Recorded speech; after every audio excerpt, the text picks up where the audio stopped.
Thank you for reaching this video. If you made it this far or just clicked on a random video, thank you for watching nonetheless.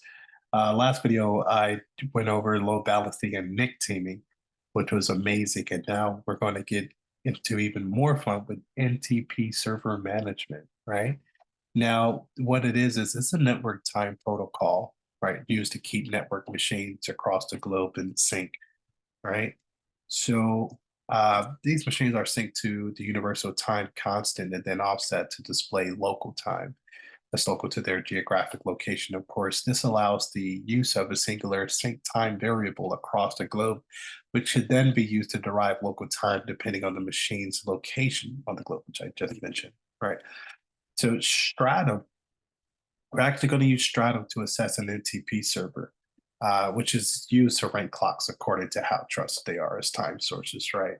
So what I'm first going to do is identify Stratum level and time source, right? And I'm actually going to start with our command prompt so that it opens up for me. Here we go.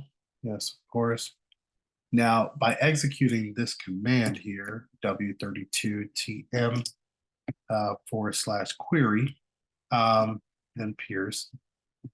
A query is sent to the Windows Time Service for information on the current status and configuration of NTP local, right? So from the commands output, it could be seen that that the peer, the state, and the stratum level and mode are displayed. So I'm actually going to close this out now that we see that, right? And now I'm going to take a look at to synchronizing clients with an NTP server by configuring the time source to be used because NTP clients can only be configured with one active time source, and almost all network devices that display or use time are NTP clients, really. So let's actually head now to the control panel. All right. Take a look at clock and region. All right, date and time, of course. Internet time. Now we're going to change the settings. And we're going to do time.nist.glove. Gonna hit OK. Gonna hit OK again. All right, and I'm actually going to close out this window. All right, and then I'm going to open up the command prompt again. All right, and pretty much the same as I did before.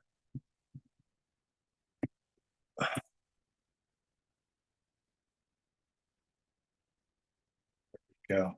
So it looks a little bit different, at least starting with the peer, right? And we see that the time server just is pretty much been updated. Really, just all I wanted to see. Now we can configure an NTP client to synchronize time with a custom NTP server using Registry Editor, right? So I'm actually going to see, it should be on here. There we go. Perfect. Yes, of course we do. All right, perfect. So just going ahead, let's see. Actually, take a look at our system here. Now I want to take a look at our current control set. And then our, let's see, services. And then, of course, our time.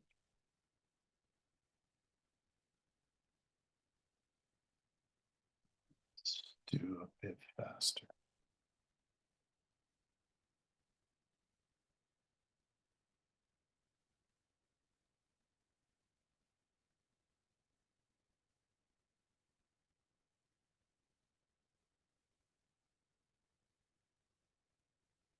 Looking for W32. Let me know if you see it.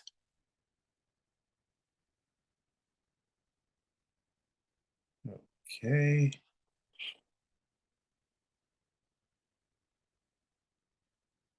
There it is. Knew I passed it. So we can take a look at our parameters. Finally, we're here.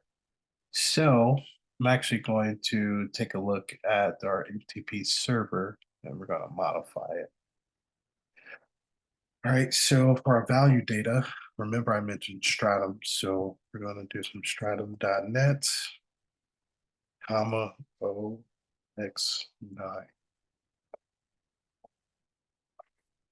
Now you may say, well, why did you do all of that to get there? And that's all you needed to put in. Well, you'll see in just a moment.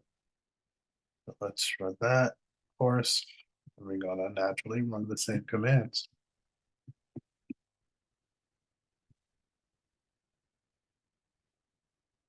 All right. Now, the changes and the updated server, sometimes it may not immediately appear, right? If it doesn't, which will look like it hasn't, I'm actually going to close it out and reopen it. Do the same.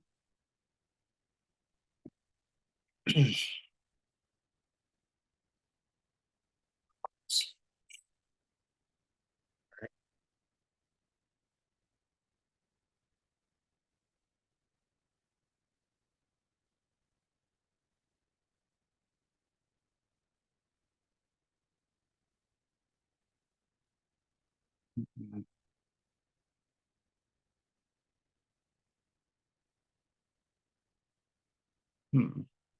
Okay. Nonetheless, that's fine. We can still move forward. Now we can take a look into configuring an NTP server, right? Because they're used to distribute synchronized time, right, to clients, which are our devices, right? So first, let's start with configuring NTP server to provide time synchronization for the local NTP clients using PowerShell, right? So let's actually open that up here. Okay.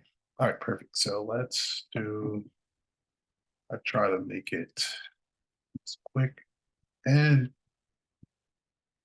um, correct possible. Let's see.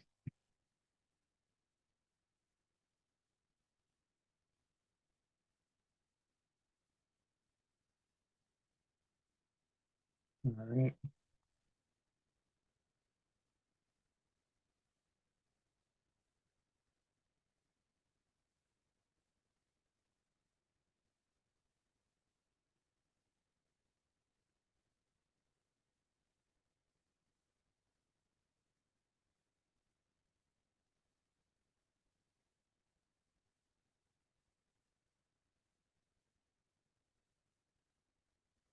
Okay.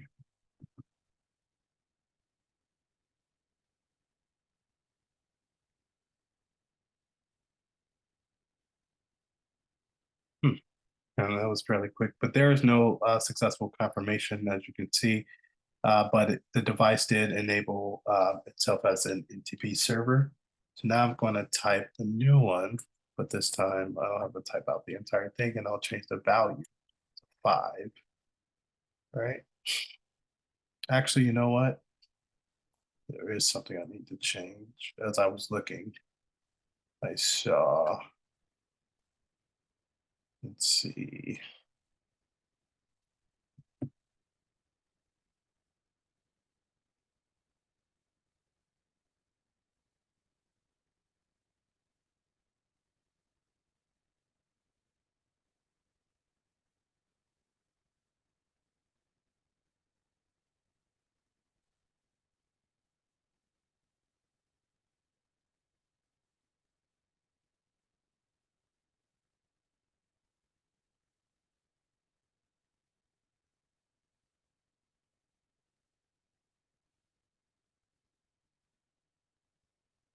Okay, name. There we go. Let's change this back to 1. And then let's do that one just to make sure we have some congruency. Now, by executing these commands, the device advertises as reliable NTP server with no domain advertising. And the announce flags values in Windows are not going to get too much into those, but the domain controller does not advertise time service. The domain controller always advertises time service depending on which number that you use with it. So with a value of 1, right, the domain controller always advertises time service with a value of 5, then it's a combination of 1, which is always advertises, and 4, which is where the domain controller always advises reliable time service, right? So now I'm just going to tell it to restart. W32 time.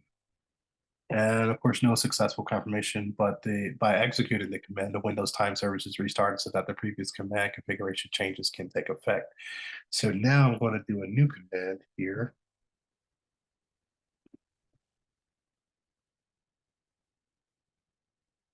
Actually, I'm not, this is kind of long, so I'm not going to put you guys through the entire thing.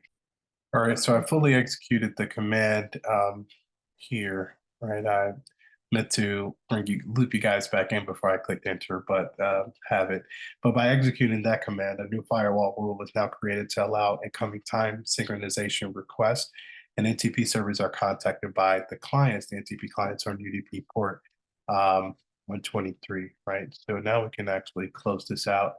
And we can now configure an NTP server to provide time synchronization for local NTP clients using Registry Editor, right? So I'm actually going to close this out too. And let's see, Registry, guy back up again. Okay, perfect. And let's open that up. And I think let's see, there we go.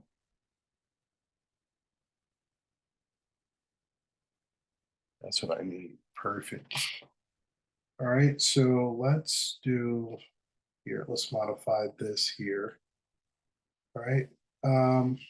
1 is fine, right? So we can actually hit OK here. Let's see.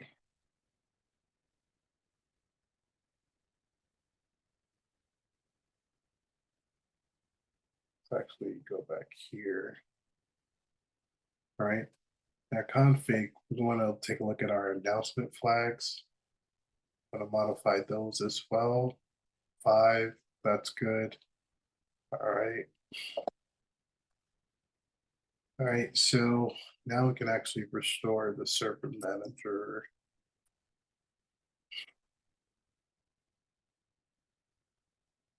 You spell it? Okay, there we go. Maximize this. We want to take a look at our services. Then fairly straightforward. Windows time, we want to restart it. When I close this up.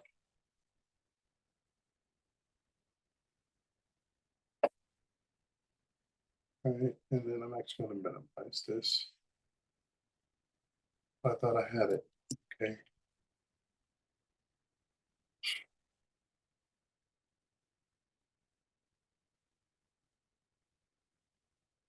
This guy back up again. Take a look at our inbound rules.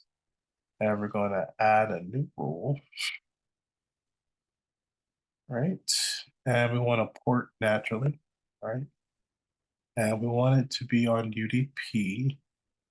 And we want it to be specifically on the last port we use for our Windows PowerShell.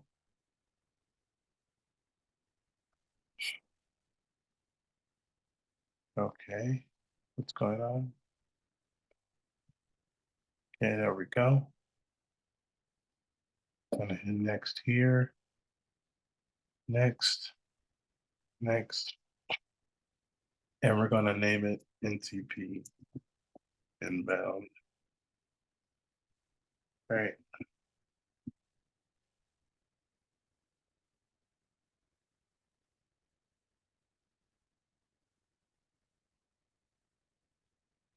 Not how you spell that.